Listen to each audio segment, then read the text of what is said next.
Bueno, entonces estamos en la pregunta 14. ¿Cuál es el bien o el sumo bien? Efectivamente, es la esencia finalista. Toda acción humana está orientada hacia la consecución de algún bien. Sí, efectivamente. Bueno, entonces, ¿y se acuerdan? Les estaba preguntando, ¿alguien se acuerda cuáles eran las características de este sumo bien?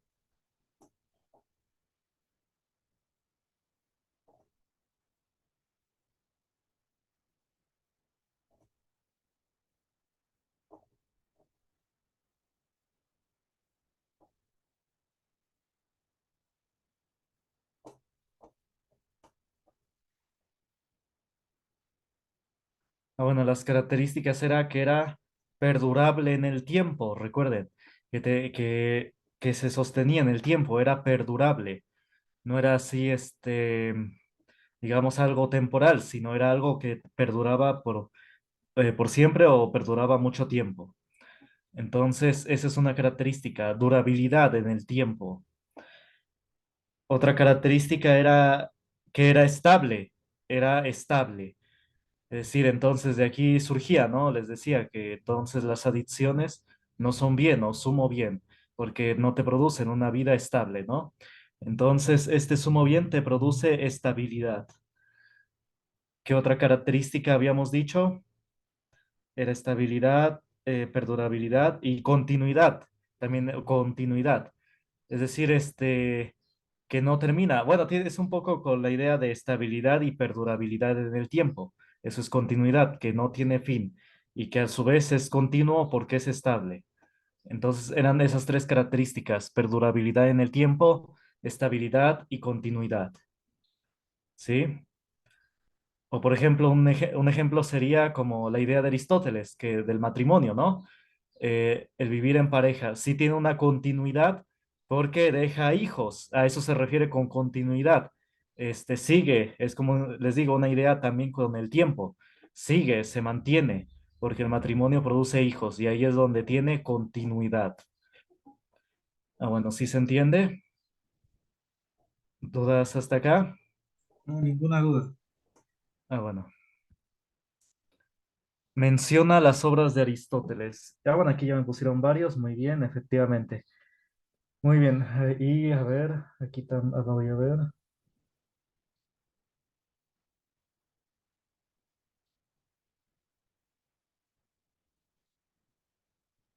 Efectivamente, ética nicómano, metafísica, efectivamente, son demasiadas. Con estas que me pusieron está bien. Muy bien, entonces ahora ya estamos por terminar. ¿Cuál fue el periodo conocido como la Edad Media? Aquí me pusieron en el siglo quinto y el siglo quince. Inicia en el año 476 y finaliza en el 1492. ¿1492? No, no, era con la caída de Constantinopla. A ver, a ver, a ver.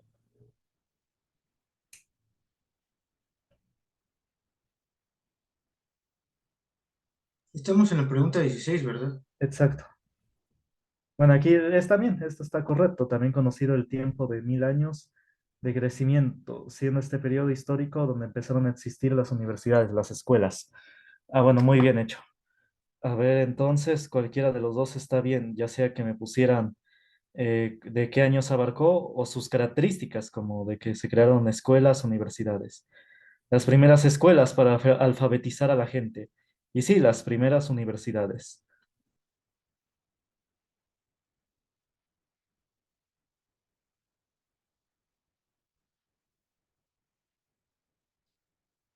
No, no, sí, 1492.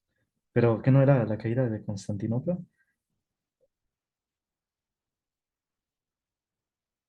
Sí, en el 1453.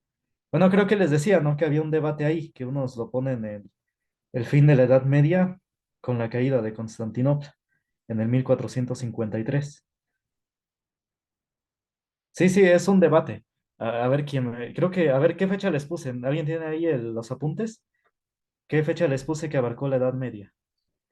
Bueno, que tengo aquí los videos. A ver, a ver, ¿se acuerdan? A ver, lo voy a poner pausa. Bueno, sí, estamos hablando de Santa Hildegarda y sí, ¿no? Sobre sus obras, ¿no? Que eran sobre estos diálogos, ¿no? De revelaciones que le llamaba ella, entre una bestia que sí, como tenía la religión católica, representaba el pecado, el egoísmo, y que sí, es el narcisismo es egoísmo, te adoras a ti mismo, el narcisismo es casi que tú eres Dios, ¿no? Tú eres tu Dios, eso es como que en esencia el narcisismo. Y otros pecados, ¿no? Que adquiría esta forma la bestia, ¿no? Que ella veía. Y ya había una voz que le refutaba, ¿no? Le refutaba lo que decía. Le hablaba, lo refutaba diciéndole la verdad de Dios, la justicia, el amor. Pero Entonces, sí. cualquier tipo de pecado, ¿verdad? ¿Mandé? Puede entrar cualquier tipo de pecado, ¿verdad? Bueno, ¿a qué te refieres que puede entrar? Como, ¿A la eh, bestia? Bueno, eran, te digo, revelaciones que ella tenía, imágenes. Y depende de la forma que adquiría la bestia, ella decía, representaba tal pecado, ¿no? Tal crimen o tal actitud, ¿no? puede entrar como el racismo. Bueno, es que no, porque en esa época no se tenía esos términos de racismo. Más que nada sería lo que es como decía, ¿no? Esta visión que ella tenía, que la bestia decía que ¿por qué debo ayudar a los demás? ¿Por qué me debo preocupar por los demás? Y pues aquí entra pues todas las personas, ¿no? De todas las razas, ¿no? Se podría generalizar, ¿no? Entonces sí, también puede entrar el narcisismo, ¿verdad? Sí, sí, bueno, también. Ah, bueno, y como les decía, Santa Hildegarda también escribió sobre medicina, hasta allá incluso médicos que siguen aplicando lo que ella ponía sobre que incluso el ayuno ayudaba al enfermo y también ocupaba hierbas medicinales, etcétera, ¿no? Tiene varios libros. Uno es, dos que tengo, es El origen de las enfermedades y el otro es El libro de las piedras que curan. Pero no son piedras así mágicas, son hierbas, son que ocupaba, ¿no? Y tenía todo un método, Santa Hildegarda, un método pues riguroso, como casi es la medicina actual, casi. Y muchos incluso lo siguen ocupando.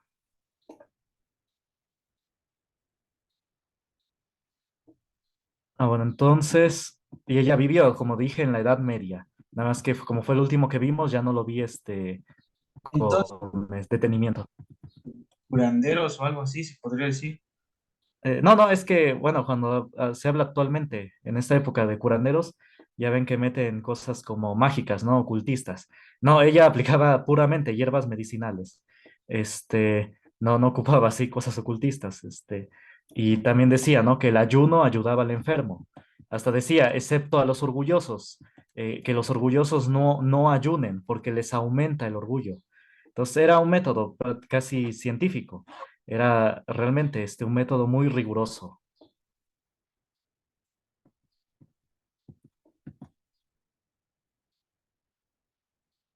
Ah, bueno, otra duda.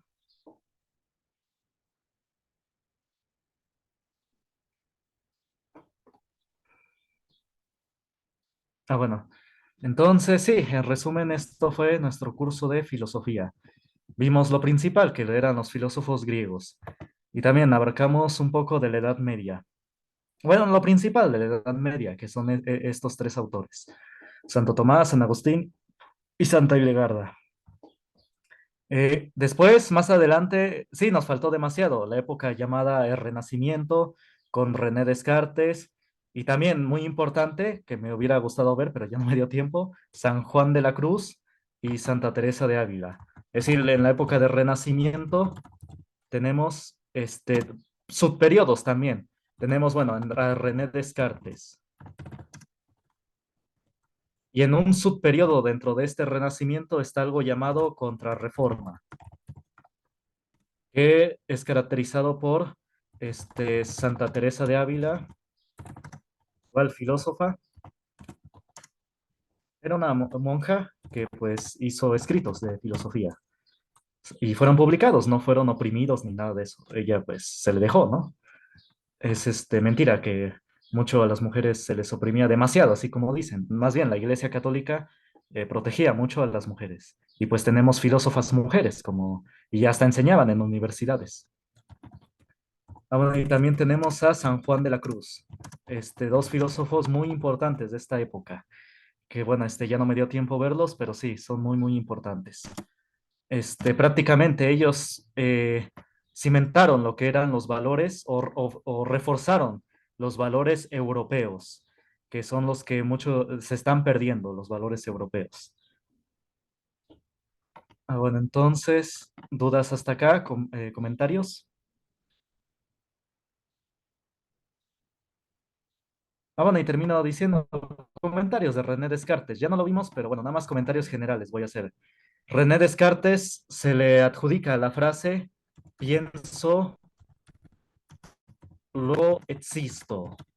Que esto suena muy sencillo, pero para llegar a esto hizo todo un libro muy, muy extenso, muy grande, muy gordo.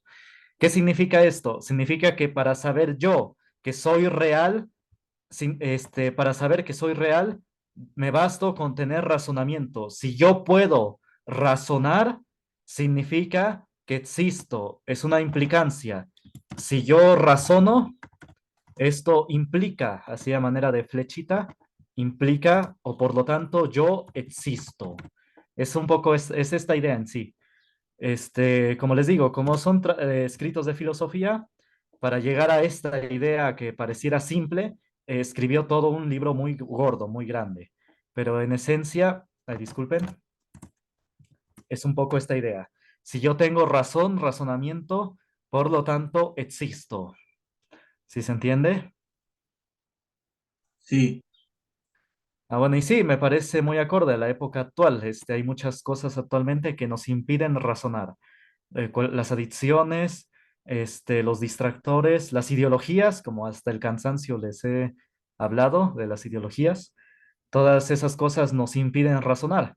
Y pues sí, prácticamente, ya, si ya no razonamos, pues ya no vivimos realmente. Es como decía Platón, estamos prisioneros. No, no vivimos realmente, somos como esos prisioneros de la caverna, que no vemos la vida como es. Es un poco eso, ¿no? Si nos vamos a adicciones, ideologías sobre todo, ya no vemos las cosas como son y somos como esos prisioneros de la caverna. Bueno, comentarios, opiniones, no, dudas. Bueno, René Descartes también creía en Dios. Él decía que Dios nos da la verdad. Más bien, perdón, Dios nos da el conocimiento. Eso decía René Descartes. Dios nos da el conocimiento y que este conocimiento que nos da Dios nos permite saber qué es verdad y qué es mentira. Entonces, así resolvía él el problema del conocimiento, porque les dije, ¿no? Es un problema en filosofía. ¿Cómo adquirimos el conocimiento? Y René Descartes decía que Dios nos lo daba y que ese conocimiento nos ayudaba a saber qué es verdad y qué es mentira. Entonces, sí, muchos de los filósofos principales tenían fe, creían en Dios. No como nos quieren meter actualmente, que si piensas, si eres filósofo, no debes creer en Dios. Pues no, la mayoría de los filósofos principales antiguos creían en Dios, tenían su fe. Bueno, ¿dudas hasta acá? ¿Comentarios? pero también puede traer en otras religiones como creer en tu propio Dios. Eh, Sí, al respecto de esto, José Vasconcelos en Historia del Pensamiento Filosófico hace precisamente eso, un resumen de la filosofía de muchas culturas y mete, ¿no? Acorde como si es necesario, pues esa parte, porque acorde a sus creencias también filosofaban. Por ejemplo, en la cultura hindú mete cómo era su filosofía, ¿no? Y cómo era acorde a sus creencias. Hace un interesante análisis. Muy bien, José Vasconcelos. Bueno, muy interesante. Entonces, sí, es como decíamos, ¿no? Las costumbres, la tradición te ayudan a encontrar la verdad, o bueno, o razonar, ¿no? Buscar la respuesta a algo. Entonces, sí, si tiene una sociedad, tiene su religión, su Dios, eso le influye en su forma de pensamiento. Como los griegos decíamos, ¿no? Que Aristóteles escribía que los dioses no les interesa la humanidad, solamente se contemplan a ellos mismos.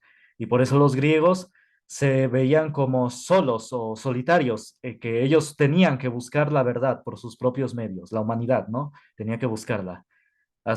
Esto fue hasta que conocieron el cristianismo, que les decía el cristianismo que la verdadera patria no está aquí en la tierra, sino que está en el paraíso, ¿no? En el reino de Dios. Y y que nada de este mundo te satisfacía. Y por eso ese espíritu de libertad del cristianismo lo acogieron, dice José Vasconcelos, con beneplácito los griegos. Y por eso abandonaron completamente sus creencias de Zeus, Hades, Apolo, y todos, ¿no?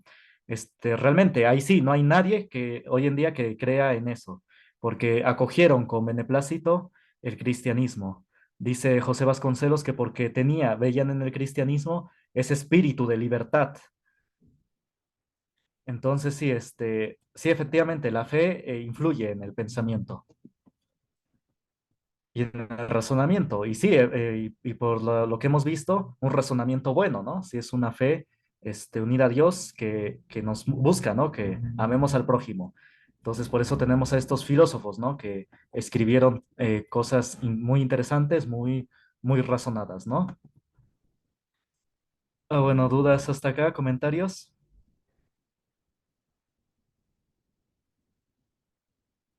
Ningún comentario.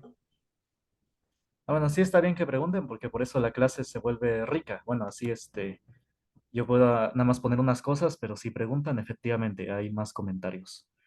Muy bien. Entonces, bueno, hasta aquí la dejamos.